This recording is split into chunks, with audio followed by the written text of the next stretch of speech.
Okay, welcome back everybody. This is Citizen Sadow, and we are back with day 2 of IAE, the International Aerospace Expo. And today, November 20th, 2021, or 2951, is Roberts Space Industries.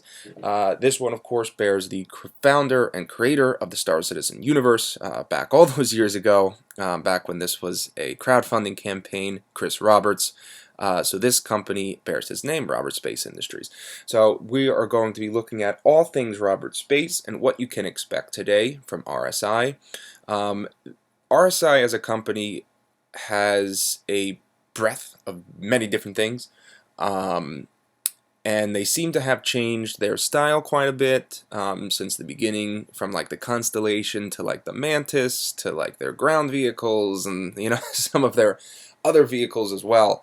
They're kind of a jack of all trades company, but they're also really good at manufacturing quite a few ships that specialize. So they're masters in a few, jack of all trades. They kind of do a whole breadth of things. A lot of it, I think, comes down to the creator, Chris Roberts, who has an idea and then they throw it into the RSI. So it's a very fluid. A lot of them look the same. They have the same style, like very utilitarian, very industrial. But at the same time, it is fluid to give that sort of breadth of everything else. So RSI, granddaddy of everyday spaceflight, has been delivering humanity to the stars since 2075. So remember, we're in 2951, so they've been around for just under 900 years. So not bad for the company. Today, the industry titan is more relevant than ever, as evident by the stellar lineup at IAE 2951. So this one also has 17 vehicles that we're going to look into that you can buy. So the first one, actually, we're going to filter these in lowest to highest in terms of price. Value, low to high. That way you can get a more you can get a better understanding of how much you're spending and which ships cost how much. So of course the Aurora ES. This is one of the base ships. It's a starter ship. Probably the better one to get over the Mustang, simply because if you're only going to buy the Mustang or only going to buy a starter ship, this one's probably a little bit better. It has a little bit more universality. There's a kind of back compartment to this, also a bed, so you can sleep. You can put box runs in it, where the Mustang is just a pilot seat.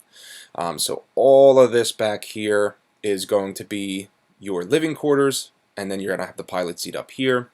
The only thing I would say with this that the Mustang does a little bit better is the view, the struts, which is something that RSI is kind of fooled with. Their Constellation series has a lot of struts, but the Mantis, which I think is a more updated, better design, they've kind of got rid of the struts.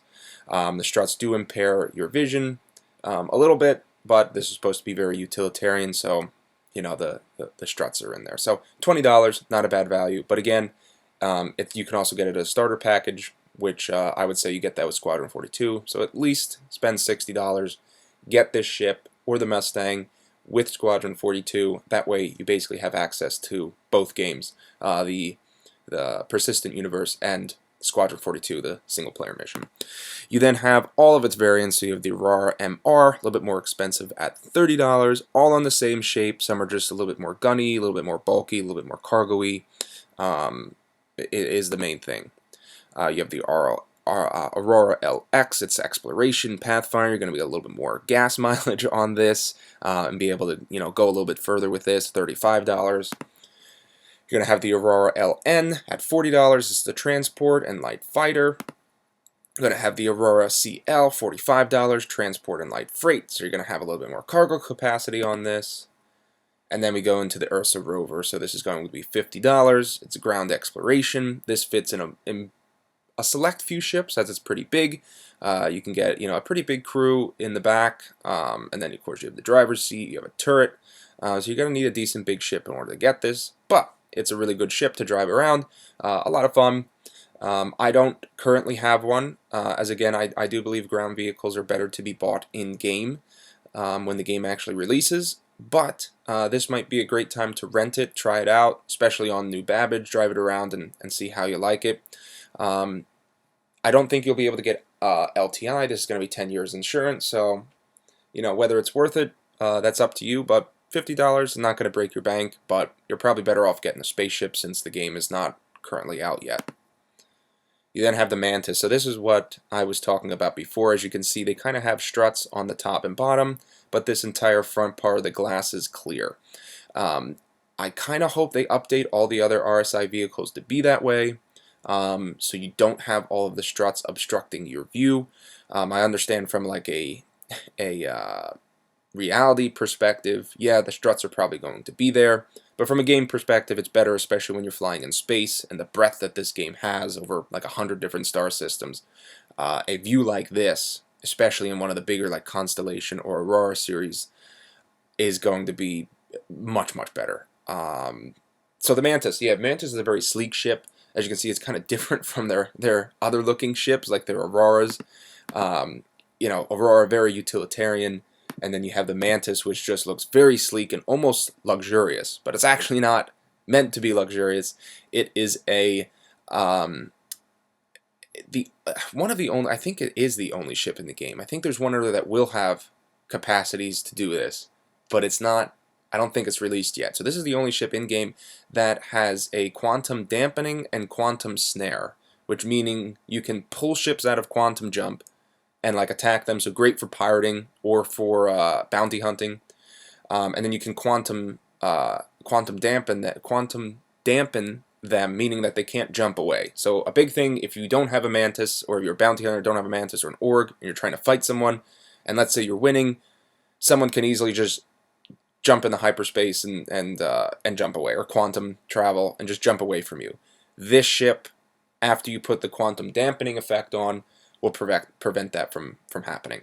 So $150 is really good value. It's only a one-person ship though, so if you're looking for a multi-crew, this isn't it. But if you have, you know, if you and your buddies are doing bounty hunting, this is probably a good ship to have, so that you can all team up and you can prevent him from getting away, him or she from getting away. You have the Constellation Taurus, $190. Transport, medium freight. This is kind of the cheapest in the Constellation series. It's trimmed down, so you're not going to get a lot off of this. It's smaller, you're not going to get all the best equipment off of it, but if you'd like to get a Taurus to try out and kind of work your way up to eventually upgrade, this is a good start. $190, not bad. You then have the neck, or well, we'll go to that. We'll come back, but that's the cheapest in the Constellation series. The next is the Scorpius. So this is a concept ship. I really want this ship. It's X-wings, so these X-wings here will actually fold down and then back when it lands. Very similar to an X-wing. I'm a big Star Wars fan. Love this ship. It's a heavy gunner, so it actually has a turret that will run up along the track of its back. It can fire backwards and below. Then it can move along this track and fire forwards. And I think at that point it has, I think, 180-degree view. So basically your front view here, I don't think it can spin all the way around. If you want to do that, you have to put it on the track and put it to the back of the ship so it sits like right back here. Two-person fighter, of course. You have the pilot, which controls 4 size 3 or 4 size 4 guns, and I think the turret is another 4 size 3 or 4 size 4 guns. You then have 2 missile racks with 4 missiles. I think the missile racks are size 2 or I think it's 3 maybe. I can't really remember what this is. $220. It is really steep, I think, for what you're getting, because it's just a heavy fighter, but it's one of the coolest in the game. And it's RSI. I will be getting one of these at some point. I don't know when. I don't think I'll pick it up this year. I think this might be something I get in game. I tend to like the alien ships a little bit better than the human ships. However, this is a huge exception for me. And I may actually buy this for my Banner Merchantman as an as a transport, or not transport, an escort vehicle. Just with the amount of firepower that it's going to bring, and just because I love Star Wars, and this reminds me of those classic X-Wings. So yeah, $220. If you and a friend want to jump in on this, I think it'd be a lot of fun, but it is in concept, so you're not going to be able to try it out yet. Next, you have the second in the Constellation series, Constellation Andromeda at $240. So it is a pretty steep jump. If you can remember, this was $190 for the Constellation Taurus, and then you're jumping $50 to get the Constellation Andromeda. This is the gunship version of it, so you're going to have larger guns, you're going to have more armor, I think better shields as well, and you're going to be able to take some punches and give out quite a bit more punches in this ship. But it looks the same as everything else, and as you can see, the RSI kind of design with the struts. This is where, you know, I hope in the future they do kind of get rid of some of these, as it's just, it impacts your view a lot. I mean, it's not terrible, and it definitely gives that utilitarian vibe, but I kind of hope they limit it just a little bit more, just to make the view a little bit better. You then have the Apollo Triage. So this is an in-concept medical ship. The Apollo Triage is just this red one. We're going to get into the white one. I think that's going to be next or coming up shortly. The Triage is the lower version. It's going to have a couple size 3 and size 2 beds. I think it's also going to have drones. This is going to be a really good ship to have, especially if you want to do medical gameplay, but it's not the best in the series. So it's $250, but it's not the best. The Apollo Medevac is only $25 more, and this is the better version. I think you have drones on this one. As you can see, this guy in the corner here is being droned in, so if someone's floating in space, you'll be able to bring them back for medical attention. It has a turret, which I think the other one has too. Yeah, so it does have defense, but this is not going to be a gunship. You're going to get blown up if you do that. However, drones will bring you back. It's going to have Tier 3, Tier 2 med beds, but it's also going to have the possibility to upgrade some of those Tier 3s into a Tier 1 med bed, which means you're going to be able to respawn in this, and you're going to be able to treat the most severe injuries in this ship. I think it's the only ship now in game that does that, that has a Tier 1 capabilities yet.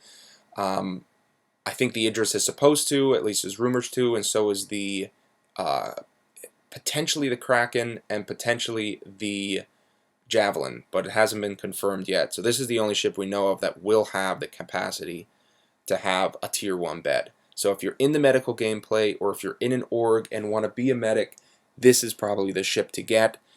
With only $25 more, you get, I think, a lot more value off of the Apollo Medevac.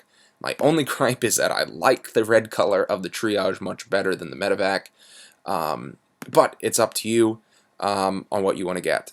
Still in concept, you're not going to be able to fly these probably till Q2 next year, I think, because they are pretty deep in development, I believe, but we'll have to wait and see. They could be delayed.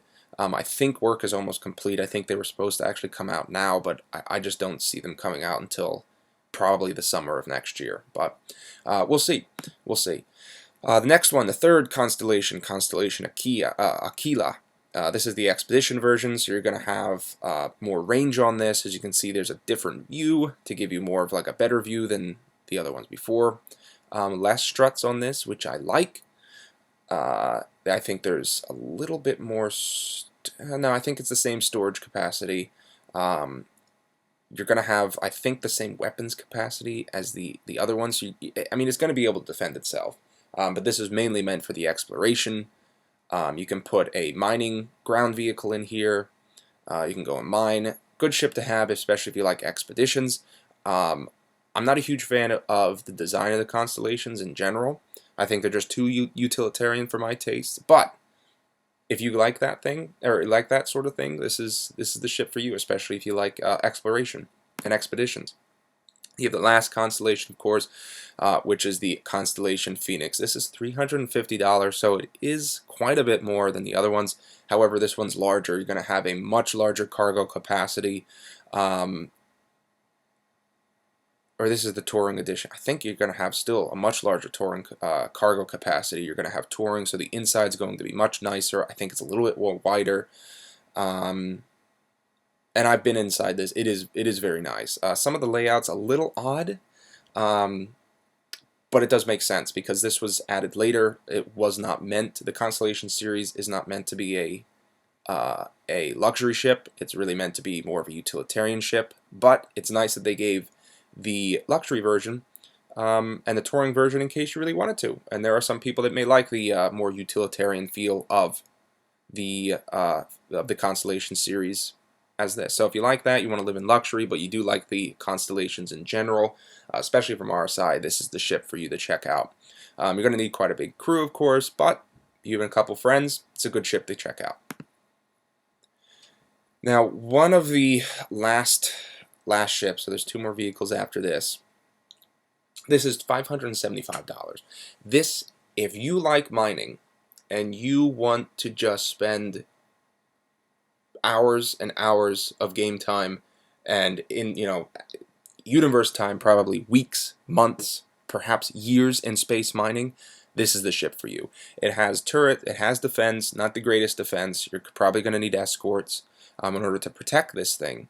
However, this thing is going to be able to mine asteroids fields and hold a whole heck of a lot of raw ore. As more ships get added, you're going to be able to transport this ore and this thing, and then you're going to be able to refuel this ship, refine the ore. I mean, this is going to be a huge moneymaker. But you're not going to be able to run this by yourself. If you just love mining, do not get this unless you have a large crew. This is going to take quite a bit of crew to run. Not to mention then you're going to need transport ships in order to really get your value out of this. I don't think this can land planet side. So if you're going to have to rely on a whole bunch of other people in order to get this done and be profitable. Because if you have to keep traveling back and forth from the space station to the asteroid field, you're going to waste so much time, so much fuel in order to do that you're going to cut into your margins. So you really need to have a really good group of friends or be a part of an org that wants to get into mining, so that you guys can really get the most value out of this. $575, it's really good value in my opinion if you like mining. But if you're just kind of a casual miner, go with some of the other ships like MISC that have mining capacities, but the ships are going to be much cheaper. But really neat ship. It's still in concept. I don't see this coming out anytime soon, but really neat. These things actually spin around. It's going to be a cool ship. It's going to be very utilitarian, but you're going to be able to make a ton of money off of this if you have the crew to run it. The next ship, you have the Perseus, $675. This is the capital ship killer. Huge guns on top and bottom. It looks like a boat. It looks like a battle cruiser that you would see in the military. I think they said they took shark design for this. I sort of get the shark, sort of not. It's definitely aquatic or oceanic in nature. Nautical, that's the word I'm looking for. Nautical in nature. Huge guns. It's a deterrent ship. It can cut through almost anything. This thing took down the Van Duel. This thing stopped wars with the Xi'an. This thing stopped rebellions. A very, very intimidating ship. As this thing's meant to go up against a Hammerhead. This thing's meant to go up against an Idris, a Javelin, a Kingship, a battle cruiser of the Van Duel. The Banu, I mean, any other military ship of the Xi'an or the Banu or the Thurkak or any other alien. This is one of those ships that are going to just cut through the enemy. However, it is a big ship. You're going to need a crew to run this properly. Otherwise, you're going to be a sitting duck. It is very slow. It is not very maneuverable. So you're going to need a crew, an experienced crew no less, to make this actually a really dangerous weapon. Buying this is not going to just give it to you. So the Perseus, $675, not bad. Combat frigate. And yeah, we're going on the last ship, the Polaris, so $750 for the Polaris. This is going to be a capital class. I think this is considered a capital class ship. A lot of missiles, a lot of guns. You're going to be able to travel quite a distance with this. You're going to have a hangar. You're going to have quite the storage capacity. You're going to have a lot in this ship. It does say a combat corvette, and that's what it's made for. Similar to the combat frigate, which is the Perseus. The Polaris is, I do know a lot of people that are excited for this ship. Both the Perseus and the Polaris are in concept, probably not going to be released anytime soon, but we have quite a few, or quite a bit of information about both of these. So, you know, they're not as unknown as some of the other ships that we know are in concept. $750 is quite steep. However, I think you are still getting a good deal. Basically, the standard is if it's in concept, the price you see is the lower price. When it's released, it's going to get a price increase. Whether that's $5, $50, $100, $500, it's going to get a price increase when it comes to flyable. So if you're thinking you want to have a Polaris or a Perseus, I would, you know, try and get it now. 10 years insurance isn't bad with these large ships. I like LTI, but you're really not going to be able to get LTI anymore with these ships. So that's all for day 2. You're going to be able to get some other mugs. Actually, you're going to get the RSI mug in person, $15 pre-order. I think they ship in January. Some other gear, celebration pack, and of course RSI. And of course some merchandise down there. So yeah, day 2, RSI, a lot of ships, 17 ships, a good mix of both flyable and in-concept ships. It's going to be great. If you guys like RSI and like to pick up some ships, I'd encourage you to go to the floor, rent these ships. All the constellations are there. I think you can rent almost everything else except for the in-concept ships, and you can fly them for free. It's fantastic. This is also free to play for like 13 days. So definitely get an account. Link will be down in the description for my referral code. Use a referral code, you get a free ship, the Argo Cargo, and then you can try these ships out. It's going to be fantastic. It's going to be great. And this is only day 2 of many more to go. So I'm looking forward to tomorrow. Thank you for tuning in. This is Citizen Sadow, and I will see you in the verse.